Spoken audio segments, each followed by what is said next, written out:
الفلون ديالنا غادي ناخدو اي فلون عندكم، سواء بغيتو ديروا جوج بنان، بغيتو ديروا جوج فلون، بغيتو ديروا كما درت انا وحده فلون وحده بنان اللي متوفر عندكم. انا استعملت هذا اللي فيه هذا اللي تكون ديجا حلو هو اللي درت. هنا عندي تقريبا اطرونس ديال الحليب، ما كاملاش اطرونس، درت اطرو زدت واحد شويه ما كاملاش هذا. وهذا المول اللي غادي ندير فيه الفلون ديجا درت فيه هذا الكراميل، راه كلكم كتعرفوا تصاوبوا، انا ما عرفتوش ساهل، كتذوبوا غير سنيده وديروا معاها واحد شويه ديال الماء. انا الصراحه ما كنعبرش، كندير عيني ميزاني على حسب شحال بغيتو ديال الكراميل يكون. صافي كتذوبوا فيها عافيه مهيله حتى ما تخليوش يتحرق ليكم، يبقى هذا اللون ذهبي بحال هكا. صافي كديروه في المول. هنايا عندي كريم باتيسير غادي ناخذ 2 معالق كبار، وسنيده غادي ندير 3 المعالق حتى ل 4 على حسب الذوق، وعندي فانيلا. صافي دابا غادي نخلطوا كلشي في كاسرونه مع الحليب.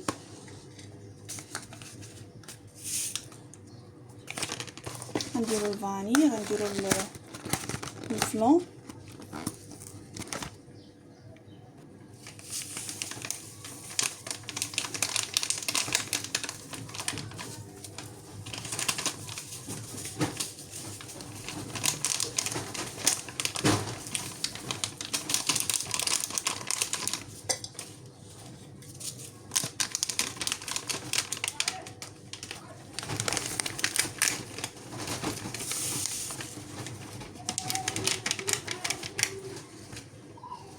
دابا غادي نديرو الكريم باتيسير كيف قلنا، نديرو 2 معالق كبار.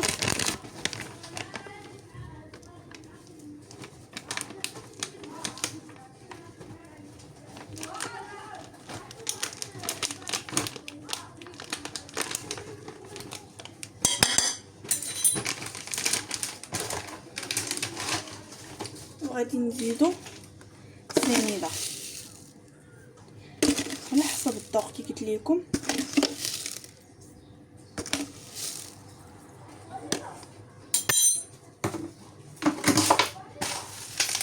صافي نحركو بالفوي وغنديرو نديرو فوق البوطه عادي كيف ما كنصاوبو الفلون ديالنا. نحركو مزيان عاد نديرو فوق البوطه ونبقاو نحركو.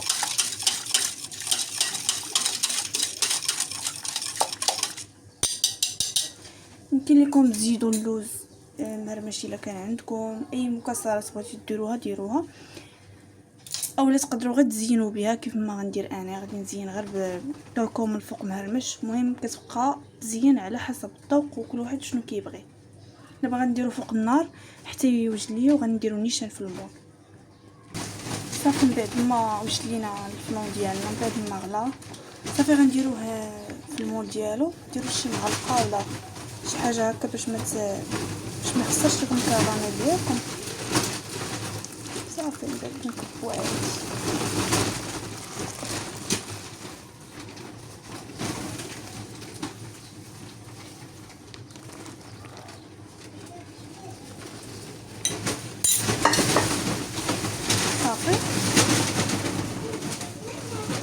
صافي كنخليوه حتى كيبرد، عاد كندخلوه للثلاجه، كنخليوه على الاقل 4 سوايع 5 سوايع او اكثر.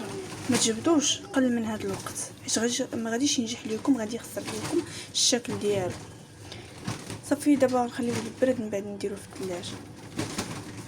بالنسبه للعصير غنحتاجو الليمون، انا درت 2 ليمونات، داكشي كيبقى على حسب الذوق وعلى حسب اللي متوفر عندكم. المهم انا استعملت هنا 2 ليمونات كبار. عندي تفاحه، عندي هنا تقريبا 2 باربيط، عندي بنانه كبيره او 2 بنانات، وهنا عندي الفريز على حسب الكميه اللي متوفره عندكم. انا درت هذا القياس هذا تقريبا تكون ما بين 10 الحبات ولا 9 الحبات تقريبا. اول حاجه غادي ناخذ الليمون هو الاول، غادي نطحنوه مع الماء وهذا التفاح الا خليته بقشورو ديروه حتى هو مع الليمون والماء وسنيده وصفيوهم. دابا غادي نديرو كلشي، نديرو الليمون في مولينكس والتفاح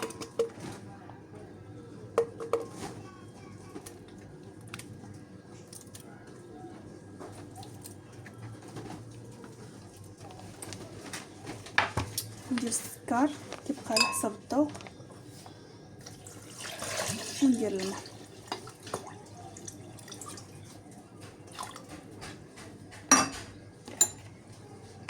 ونطحنو.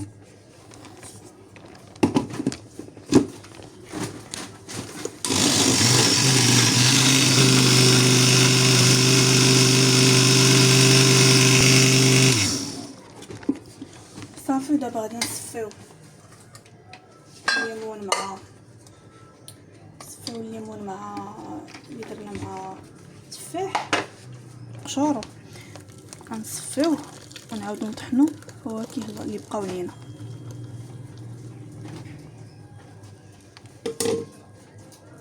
نحركو هكا بالفور باش تسهل علينا.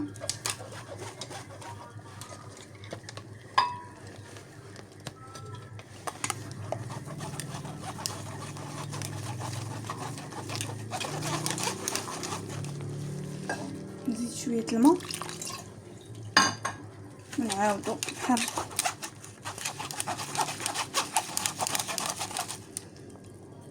صافي ملي صفيت الليمون مع التفاح غنرجعوه للمولينكس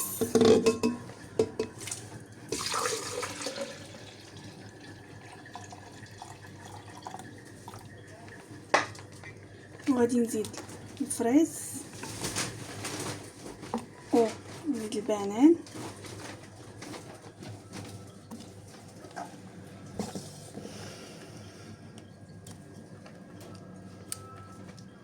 وفي الاخير غنزيد الباربه وصافي نخلط كلشي وها هو العصير ديالنا واجد.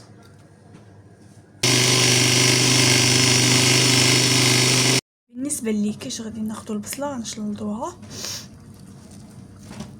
تشحر لينا شويه، عاد نضيفو الفلفله وستر ديال الدجاج. دابا غنضيفو الفلفله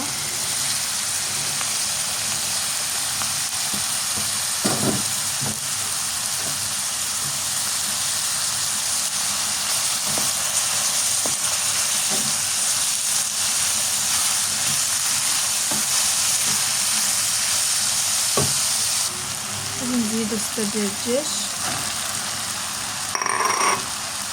ونديرو البيض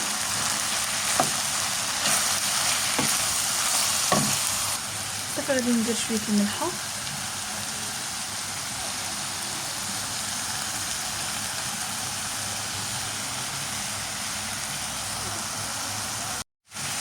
صافي. درت شويه الملحه وغندير شويه البزار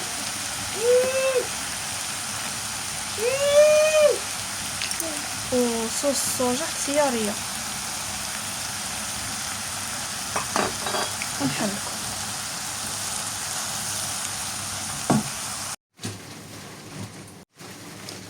بالنسبه لهاد الحشوه ديال اليكيش زدت عليها الزيتون خضر في الاخير. صافي دابا غادي نبداو لاباراي ديالنا. غادي ناخذ 2 بيضات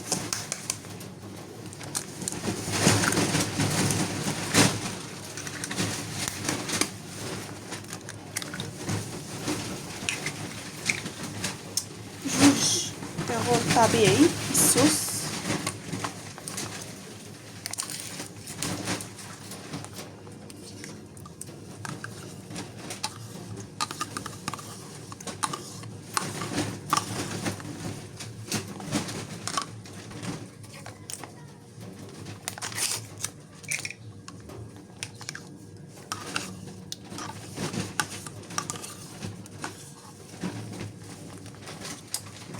خميره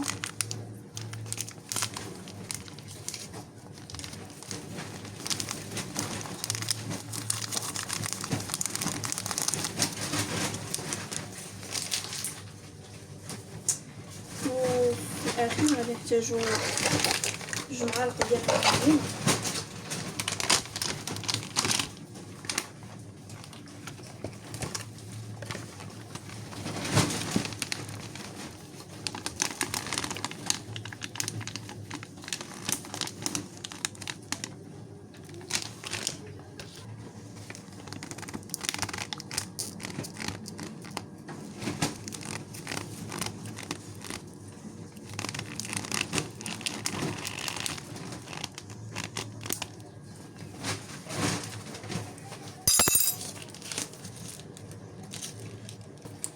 صافي غادي ندير شويه البزار، شويه الملح وشويه البزار.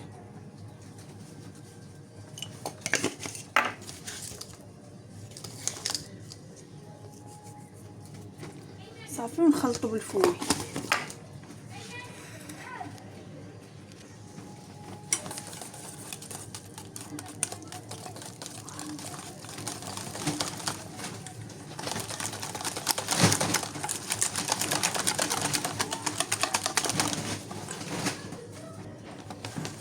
صافي هي لاباغي واجده لينا. دابا غادي نبداو نعمرو ليه كيش بالحشوه ديال صدر الدجاج.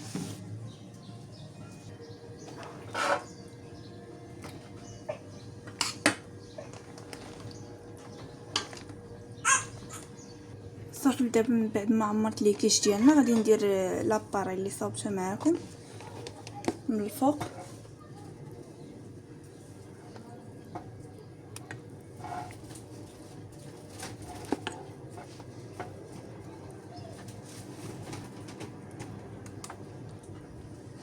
صافي ومن بعد في الاخير كندخلوا الفران حتى كيطيب لينا شويه.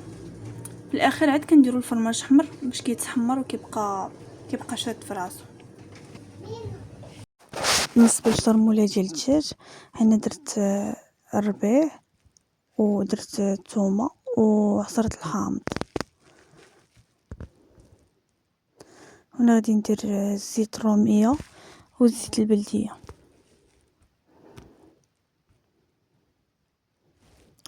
الملحه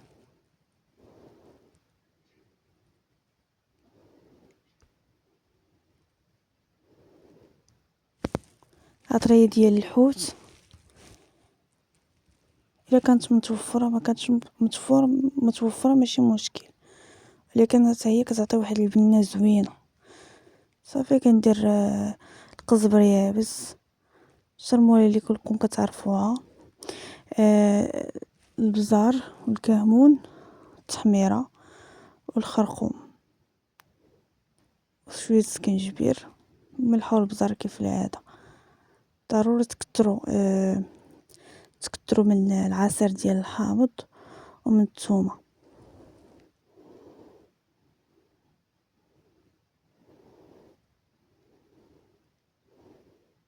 غادي نعاود معكم العطريه، الملحه، البزار، عطريه ديال الحوت، الكمون، الخرقوم، التحميره، شويه ديال السكنجبير والقزبر يابس.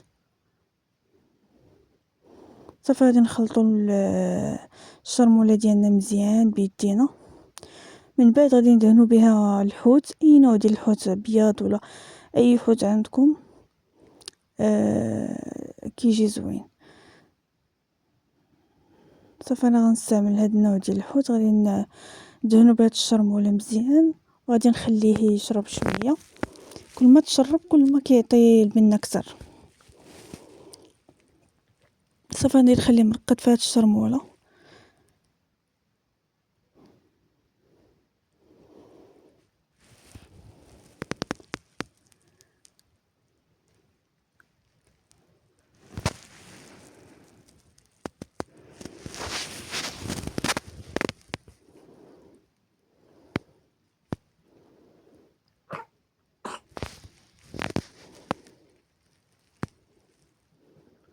نخليوه يرتاح شويه. من بعد غادي ناخذ الخضره ديالنا. هنايا عندي خيزو مقطع دوائر والبطاطا حتى هي مقطع دوائر. غادي ناخذ داك الشرموله وغادي نخلطوا بها الخيزو والبطاطا مزيان. غادي ناخدو الطاجين ديالنا، نديرو فيه شويه ديال الزيت،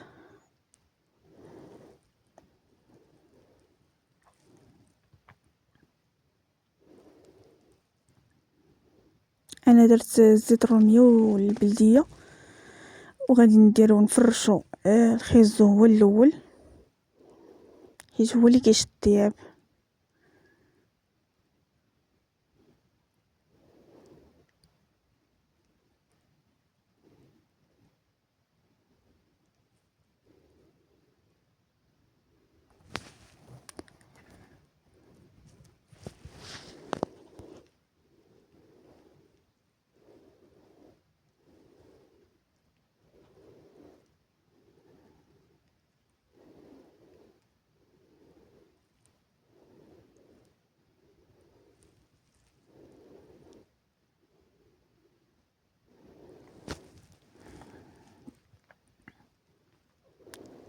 بالنسبه لهاد الطاجين كيجي بنين بزاف وصحي ومفيد ودغيا كيطيب، ما كيشدش الوقت كاع بزاف. انا هنا بقات ليا ساعه على الفطور وطيبته وحطيته في الفطور، دغيا كيوجد وكيجي بنين. في الاول ضروري تجهدوا البوطه غير بين ما غلى لكم الطاجين. من بعد كتنقصوا على العافيه مهيله، راه الحوت دغيا كيطيب. ما تنكتروش الماء حيتاش عندنا المطيشه كتطلق الماء، عندنا الفلفله كتطلق الماء، والحوت حتى هو كيطلق الماء، يعني الماء ما خصوش يكون كثير. صافي هنا فرشت البطاطا، غادي نفرش مطيشه قطعت دوائر وحيت لها طبيعه الحال القشره ديالها وفرشتها.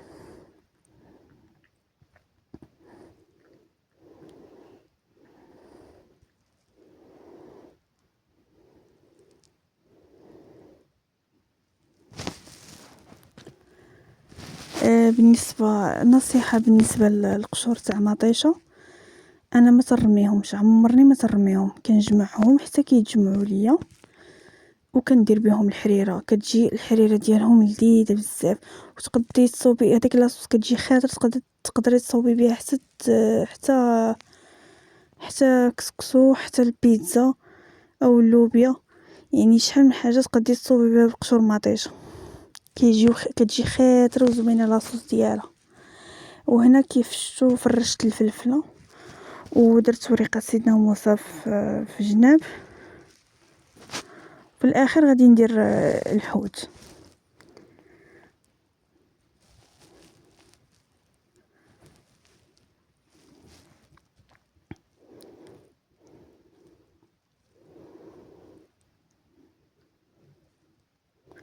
انا عندي الحامض مصير،